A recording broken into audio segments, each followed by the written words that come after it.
Le système d'assurance santé en France est gangréné par les déficits. Le gouvernement tente d'y remédier, mais également la mutualité française qui couvre 2/3 des assurés. Plusieurs projets sont actuellement à l'étude pour améliorer la qualité des soins.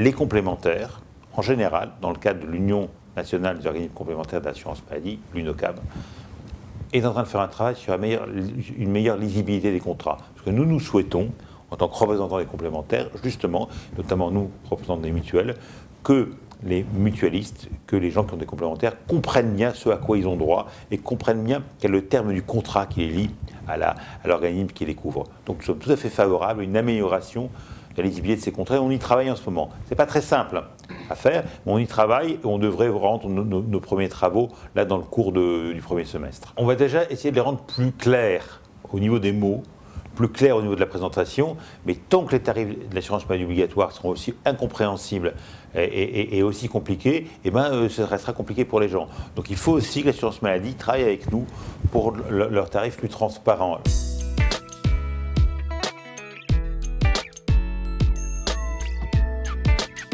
Il manque un outil de base, un pivot de l'organisation du parcours de soins coordonnés, c'est le dossier médical. Si vous voulez, il faudrait qu'il y ait un dossier médical personnalisé, personnel du patient, où on mette toutes les informations et qui permettent de partager toutes les informations. Aujourd'hui, on n'est pas allé jusqu'au bout du système. C'est pour ça que ça ne marche pas très bien, ni en termes techniques, ni en termes de qualité, ni en termes économiques. C'est qu'on est arrivé, on s'est arrêté au milieu du gué, notamment parce qu'il manque cet outil majeur qui est le dossier médical partagé. C'est vraiment un outil majeur de qualité des soins. C'est-à-dire qu'on est sur un même dossier, tous les examens, tout le suivi d'un patient, y compris des choses anciennes et des choses qui peuvent être compliquées, pour que justement le médecin puisse faire son choix et coordonner mieux autour du patient. Avec l'évolution des maladies chroniques, le développement des maladies chroniques, on se rend bien qu'il y a besoin effectivement que ce dossier existe pour donner aux médecins traitants et aux patients permettre cette bonne coordination.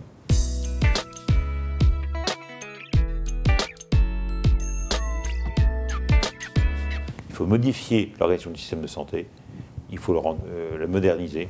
Il faut mieux rémunérer les médecins sur le suivi du patient tout au long de ce parcours de santé, mieux rémunérer la prévention, mieux permettre la coordination, mieux financer les soins de suite. Il faut aussi que les acteurs de santé, comme les mutuelles, intègrent plus toute la dimension d'accompagnement des patients. Nous le faisons à la mutualité française et les mutuelles de la mutualité française le font. Notamment, on a mis en place Priorité Santé Mutualiste qui va mettre un bon accompagnement des adhérents, des conseils pour les adhérents. Le système de santé est de plus en plus compliqué, et plus performant, mais plus compliqué. Donc il faut aider les patients à s'y retrouver. Aider les patients à s'y retrouver et surtout aider les patients à avoir une bonne qualité. On doit aller vers un système qui doit assurer une bonne qualité des soins pour tout le monde. Il n'y a pas de raison qu'il y ait autant d'inégalités. Parce que ce qu'on voit aussi dans le système de santé français aujourd'hui, c'est que les inégalités se creusent. Les inégalités d'espérance de vie selon les catégories socio-professionnelles, les différences de qualité sur la prise en charge. Et c'est pour ça qu'il faut améliorer globalement la qualité du système pour tout le monde.